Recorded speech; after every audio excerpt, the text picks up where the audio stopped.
দুঃখিত না, আমি তার জন্য গর্বিত। আমি যতটুকু পারি তার জন্য আমি সেবা দিয়েছি, খেদমত করেছি, এবং আমি আপনাদের প্রত্যেকের কাছে এই ধরনের সেবা আমি আশা করি। আমি বিশেষ করে বলতে চাই যে বসুন্ধিয়া ইউনিয়নের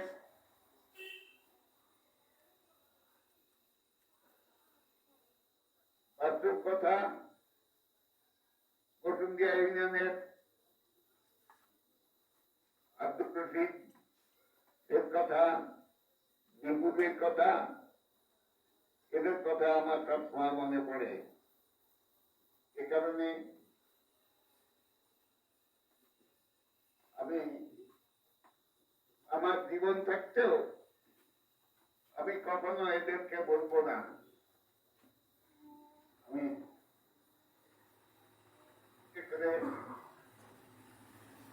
প্রায়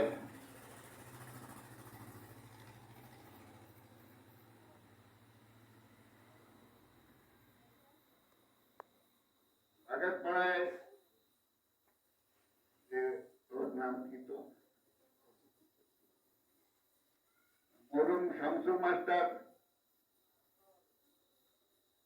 তারপরে জয়নাল আবেদিন, স্বপন চেয়ারম্যান, তারপরে একমত মন্ডল,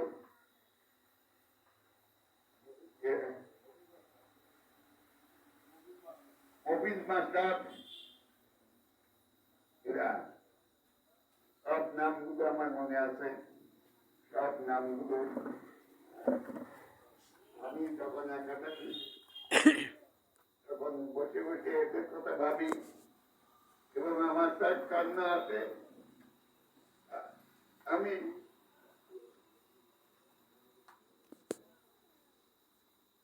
আমি বিশেষ করে আপনারও এখানে উপস্থিত আছেন, সবার কাছে দোয়া চাই যে আমি যাতে আমার আকাঙ্ক্ষা হচ্ছে যে আমার সেই নির্বাচনী এলাকায় আমি একবার ঘুরে আসতে চাই। আল্লাহ যেন সেই তৌফিক আমাকে দেন, সেই দোয়া আমি আপনাদের কাছে চাই ইনশাআল্লাহ। আর আমার ছেলে মিঠু কই,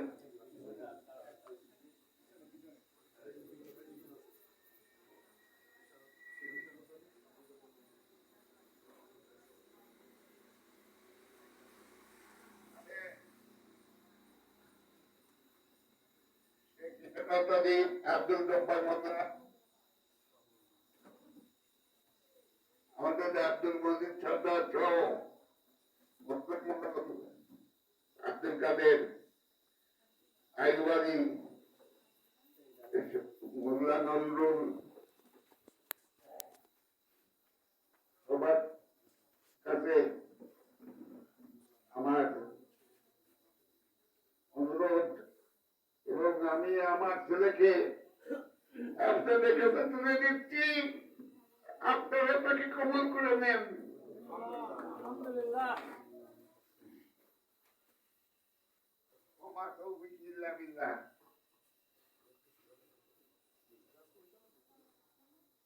আসসালামু আলাইকুম ওয়া রাহমাতুল্লাহ। আমরা সবার পক্ষ থেকে কবুল করে নিলাম। আমি শেখ ইশরাত আলী,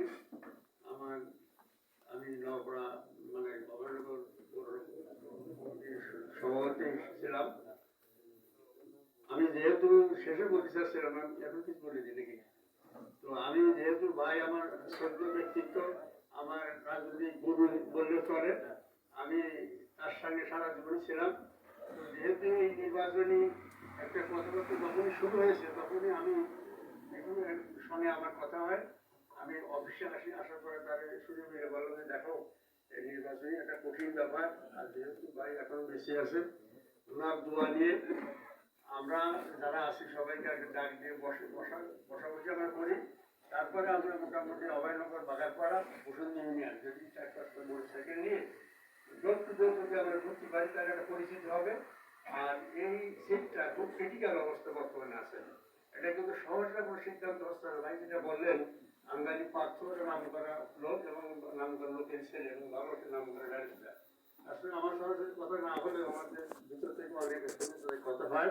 তো আমার একটা বিশ্বাস বলা জানে ইনশাল্লাহ একটু হয়েও যেতে পারে, এরকম একটা অবস্থা আছে আর কি। তো সেই জন্যই আমরা সবাই যদি এটা সক্রিয় ভাবে আমরা একটু চেষ্টা করি, একটু সময় দিই। আমি যেহেতু আমার কিন্তু নিজের বাইপাস করা, তারপরে মানে মাঝখানে কাকা মানে একটা আলসার হয়েছিল, সেটাও আমি সামাজিক হাসপাতালে অপারেশন করছি।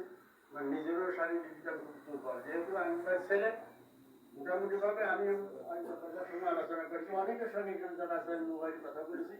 সেই কারণে আমরা যেহেতু আমাদের যাওয়ার সময় যে কোনো চলে যাবো, আপ্রাণ চেষ্টা করবো যদি তাকে একটা কিছু করানো যায়। এ ব্যাপারে কোনো সন্দেহ ইনশাল্লাহ আমার ভিতর তো নাই। আমি আপ্রাণ চেষ্টা করবো এবং আমি অনেকে বাকি প্রোগ্রামের আছে সুযোগ আছে তাদের সবাই কথাবার্তা বলেছি। আমার একটা বিশ্বাস এই সিস্টেমে কিন্তু ভারী একটা ঝামেলা হচ্ছে। ঢাকাও আমাদের ধরনের লোকজন আছে, আমার একটা সুযোগ আছে, কলেও আছে। তাহলে আমার বিশ্বাস যেখানে একটা ভালো কিছু হতে আমরা আশা করতে পারি। যদি শেষ পর্যন্ত না হয় তখন সিদ্ধান্ত নেব নাকি, ঠিক আছে না? তো আমরা সবাই বাইরে যেটা বলছি, আমি কিন্তু বারবারই বলি, যেহেতু তাকে আমি সম্মান করে শ্রদ্ধা করি, আমি প্রথমিত করে শুনেছি যে তার কারণে তার ছেলে হিসাবে আমি আমার যতদূর সম্ভব আমি আপনার ব্যক্তিগতভাবে এবং সমষ্টিগতভাবে চেষ্টা করে যাব। এতে কোনো আমার দ্বিতীয়বার আর বলা লাগবে না। তো আপনাদের কাছে আমার একটা দাবি, যেহেতু আমরা আমিন ভাইকে শ্রদ্ধা করি, সম্মান করি এবং তার নেতৃত্বেই কিন্তু আমরা সমস্ত কাজ আমার জীবন আমি করে আসছি। যখন আমি করতাম আমার করতাম, উনি যখন জাতীয় পার্টিতে গেল তখন আমি জাতীয় পার্টি ছিলাম, উনি যখন নাবিকি আছে তখন নাবিকি আছে। এখানে মুসলিম সহ আরো আমরা যারা প্রায় সবই একই টাইপের, যেগুলো আছে প্রায় সব একই টাইপের লোক, আমরা একই কাজ করেছি। সেই হিসেবে আমরা একটু নড়াচড়া দিলে আমার কোনো অসুবিধা হবে না। আমার একটা বিশ্বাস ভালোর দিকে আমার যাবে। তো সেই হিসেবে আমরা একটু নড়াচড়া করি। আমি অবশ্য সেই আলোচনা করেছিলাম, সেখানে আমরা নজরুল সাহেব ছিল, মিজু ছিল, আরো কয়েকজন লোক ছিল। আমি বলেছিলাম যে আমরা যদি এইভাবে যাই, ইউনিভার্সিটি প্রত্যেক জায়গায় আমাদের কমিটি আছে, আমরা যদি একটু সময় দিই, সামান্য চেষ্টা করি, আমার মনে হয় একটা সুর বাঁধলেও ভেঙে যেতে পারে এমন একটা অবস্থা ইনশাল্লাহ চলছে। আমার বিশ্বাস রাজনীতির ভিতরে যারা আমরা আছি সবাই কম বেশি কিন্তু আমরা রাজনীতির সঙ্গে জড়িত। এই কারণে আমরা অনেক কিছু বুঝতে পারি কিছুটা, বিশেষ করে আমাদের ভাই তো বুঝতে পারেনি, বা যদি বাবুর সঙ্গে তার হয়তো কথা সামনে হতে পারে বা হয়তো হয়েছে। তো সেই কারণে আমরা একটু চেষ্টা করি, আমরা মনে হয় এগিয়ে যেতে পারবো। আর সবাই যদি আন্তরিকতার সহিত হয়, আমি যতটা বুঝি তার সেরা কোনো একটা অর্থনৈতিক মানে ক্যাপাসিটি খুব একটা বেশি আছে বলে আমি মনে করি না। যতদূর সম্ভব আমাদের প্রত্যেকের থেকে সুন্দর সুযোগ সুবিধা আছে আমাদের, আমরা একটু দোকান দিলে আমার মনে হয় ভালো হবে। তো বিশেষ করে বাটার করা অবস্থাটা খারাপ না। আমি আমার 5-6টা আত্মীয়-স্বজন আছে, আমি আলাপ করে দেখেছি। যেহেতু এই খেলা দেরি হচ্ছে, তো এর ভিতরে আমরা যদি একটা নাড়াচাড়া দিই হয়তো ইনশাল্লাহ হয়েও যেতে পারে, আমার একটা বিশ্বাস। যাই হোক, আমি সবাইকে আমার পক্ষ থেকে ধন্যবাদ জানাচ্ছি। আপনারা দয়া করে এখানে আসছেন, বাইরে যাকে আসছেন, আমি খুব খুশি হয়েছি। আমি নিজেও খুব খুশি হয়েছি। আমি দীর্ঘদিন কিন্তু জলপাইয়ের কোনো যোগাযোগ আমাদের ছিল না। তো নতুন করে যেটা আবার শুরু হয়েছে, আমার বিশ্বাস আমরা কামিয়াবি হবে যদি আমাদের সহি নিয়াত থাকে, আমরা এগিয়ে যেতে পারবো বলে আমি আপাতত বক্তব্য এখানে শেষ করছি। আমরা দীর্ঘক্ষণ ধরে আমাদের আজকের প্রধান অতিথি, এখন সময় সন্ধ্যা 6:45। অনেক জিনিস আমরা জানতাম না। আজকের এই মত বিনিময় অনুষ্ঠানে এখানে দাঁড়ায় কথা বলার সে সৎসাহস আমার নাই। আমার লোক চেয়ে যারা আমরা রাজনীতির মাঠে যাদেরকে আমরা পেয়েছি, তাদের আদর্শে আমরা আসলে হতে পারি না। আজকে তারাই আমার পাশে বসে আছে এবং তার ছেলে আজকে দোয়া চাওয়ার জন্য আপনাদেরকে আমন্ত্রণ জানাইছে। মধ্যে একটু বলে রাখি, আপনারা একটু জানেন সবাই, দলীয় জোট যখন গঠন হয়েছিল তখনও এইভাবে একদম ছোট করে আমাদের যখন চায় শুরু হয়েছিল, এখানে অনেক লোক ছিলেন, তাদের বয়স এরকম ছিল না সে সময়, সে 2001 সালে, আজ থেকে দুই যুগ আগে, তখন আমিও খুব ছোট ছিলাম। স্যারের যে চেষ্টা, স্যারের যে শ্রম, স্যারের যে ত্যাগ, আল্লাহর কাছে কায়নবদকে যে আবেদন আল্লাহ মঞ্জুর করেছিলেন, সাথে তার পাশে অনেক লোক ছিলেন, আজকে অনেক লোক নাই। সেখান থেকে আমরা জাতীয় ঐক্য জোটের সঙ্গে ছিলাম। আমাদের নেতা ছিলেন, স্যার বলছেন, বর্তমান নেতা ব্যারিস্টার আন্দালিব রহমান পার্থ। তিনি আমাদেরকে আশ্বস্ত করেছেন যে আমার চাচা যে কাজ করেছে আপনারা সে কাজের 100 ভাগের 1 ভাগ করতে পারবেন না, কিন্তু চেষ্টায় থাকেন। আপনাদের চেষ্টা আপনারা করেন, স্যারের কাছে দোয়া নিয়ে, চাচার কাছে দোয়া নিয়ে, এই কথাই বলেছিলেন। বাদ বাকি ঢাকা লন্ডনের কাজ আমি ইনশাল্লাহ করবো, এতে আমরা আশায়িত হয়েছিলাম। যাই হোক, এখন মিঠু আমাদের ছোট ভাই, অনেক ত্রুটি রাজনীতির মাঠে। আমরা তাকে, স্যার বলেছেন আমরা নিয়ে যাই, বাদ বাকি আল্লাহ ভরসা। এবার আপনাদের সামনে আমাদের মিঠু কিছু কথা বলছে।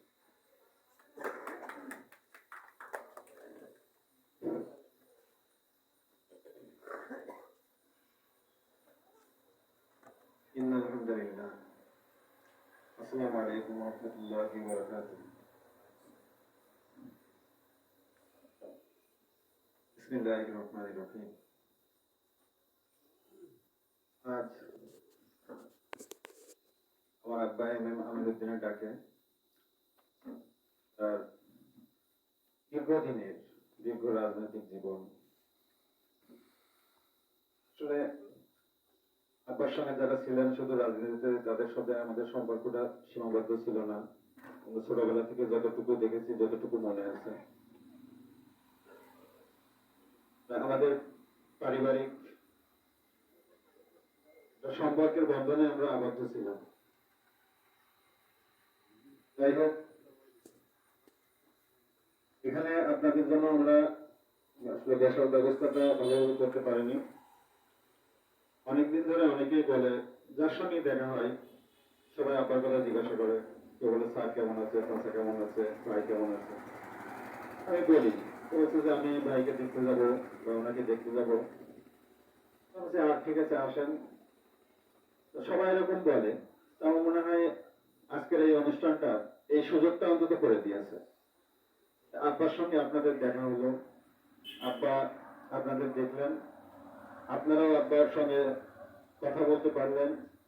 অন্তত আল্লাহ পাক ওনার মুখ দিয়ে যে কথাটা বের করেছেন, যে কথাগুলো, সেগুলো আপনারা শুনলেন। উপস্থিত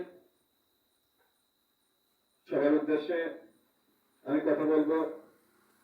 আমি আসলে বক্তব্য জানি না, আমি কখনো রাজনীতি করি না।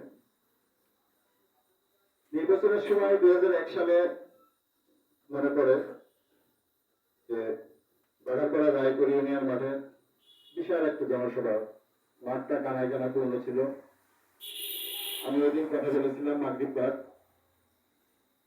মনে পড়ে 20 মিনিটের উপরে কথা বলেছিলাম। আসলে কি বলেছিলাম আমি স্টেজ থেকে নেমে যাওয়ার পরে আমি নিজেই জানি না।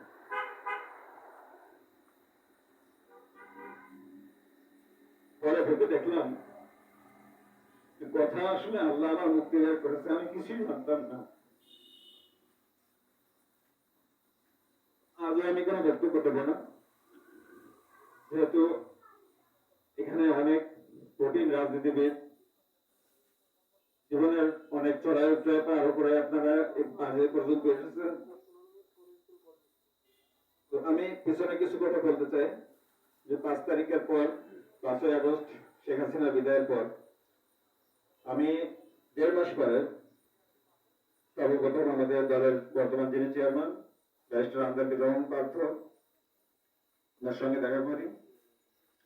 উনি আবার খোঁজ খবর নেন এবং দলের প্রতি, দলের দুঃসময়ে আব্বার যে কর্মকাণ্ড ছিলেন উনি কৃতজ্ঞ চিত্তে স্মরণ করেন এবং আমাকে এও বলেন যে চাচার পক্ষ থেকে, তার পরিবারের পক্ষ থেকে কেউ যে আমাদের সাথে যোগাযোগ রাখেনি, এটা অত্যন্ত দুঃখজনক।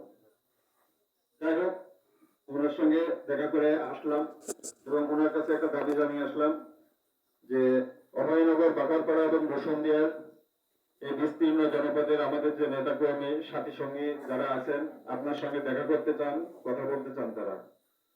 উনি বললেন যে ঠিক আছে, একদিন সময় করে সবাইকে নিয়ে আসেন, সবার সঙ্গে কথা বলি। যাই হোক, এভাবে সময়টা হয়ে যাচ্ছে নভেম্বরের 26 তারিখে 2024 সালে আমরা যাই। তো এখানে অনেকে উপস্থিত আছেন, আমরা গিয়েছিলাম, আমাদের সফর সঙ্গী ছিলেন, অনেকে বিভিন্ন কারণে অসুস্থতা হোক বা অন্যান্য ব্যস্ততার কারণে যেতে পারেননি। আর ওই সময়টা সবাইকে জানাতেও আমি পারিনি। যাই হোক, আমরা 50 ঊর্ধ্ব জনসংখ্যা নিয়ে, আমরা নেতাকর্মী নিয়ে আমরা ওখানে গিয়েছিলাম বাড়িধারাতে। আপনারা যারা গিয়েছিলেন তাদের মনে থাকার কথা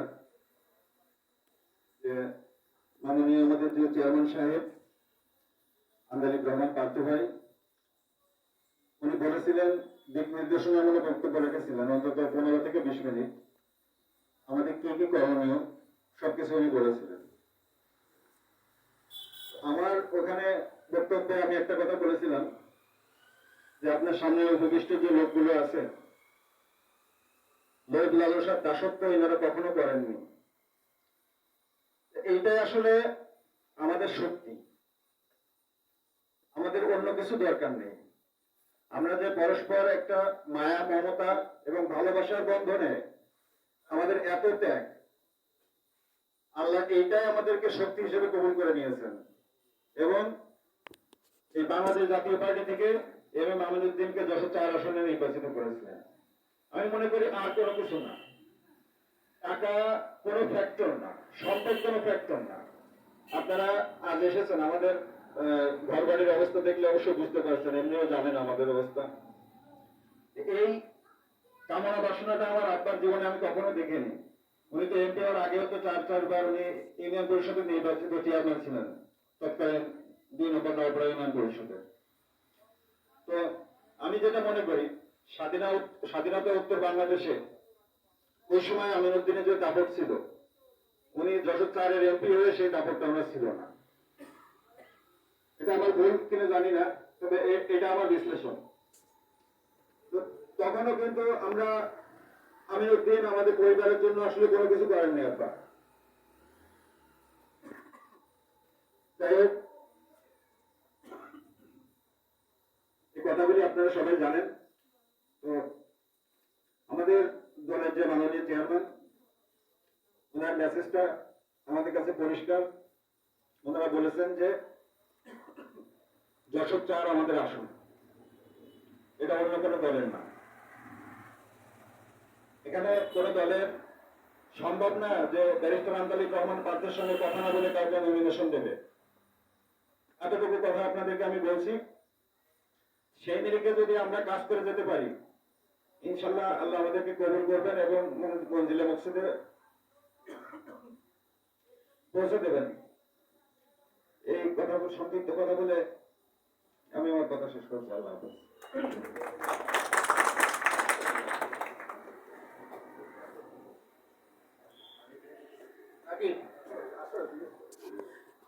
বয়স হয়ে গেছে, এদিকে এসো।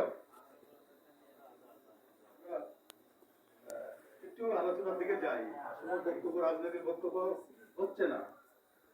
আল্লাহ যদি কবুল করেন, আল্লাহ যদি আজকে স্যারের এই ফরিয়াদ কবুল করেন, ইনশাআল্লাহ আমরা নোয়াপাড়া, অভয়নগর এবং বাগানপাড়া যদি কিন্তু তৈরি যায়, সেদিন রাজনৈতিক বক্তব্য হবে। আজকে এই মত বিনিময় দোয়া অনুষ্ঠানে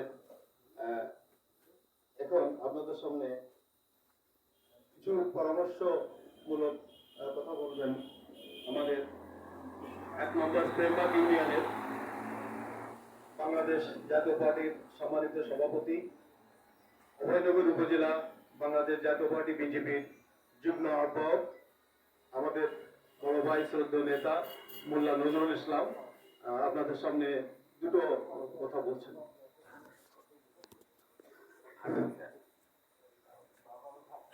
আসসালামু আলাইকুম। আজকে অনুষ্ঠান হবে একদিনের যেতে 488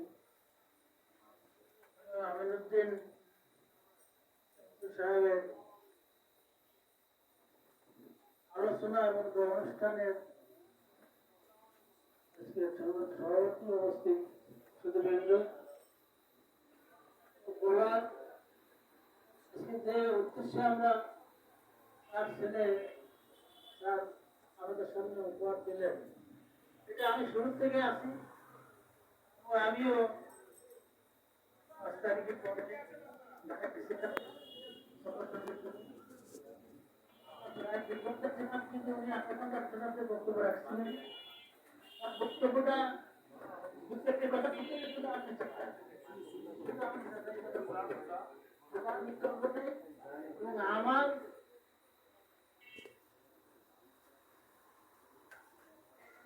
যশোর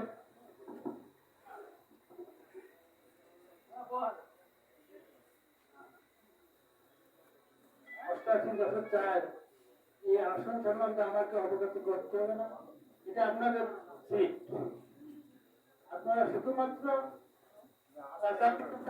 শুধু সংগঠনটা ধরে রাখেন, বাকি করে আমি দেখবো। কথাটা উনি প্রথমে আসছেন ছিলেন, কারণ অনুষ্ঠানের সেখানে আমরা আলাদা কথা বললাম, সেদিন উনি একই কথা বলে গেছেন। এখনো যতদূর জানি আমি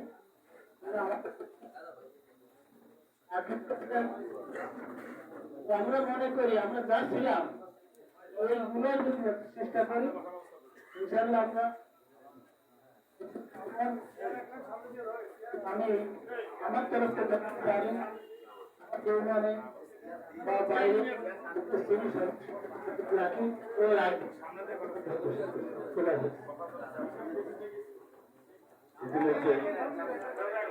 ইতিমধ্যে আমাদের মাঝে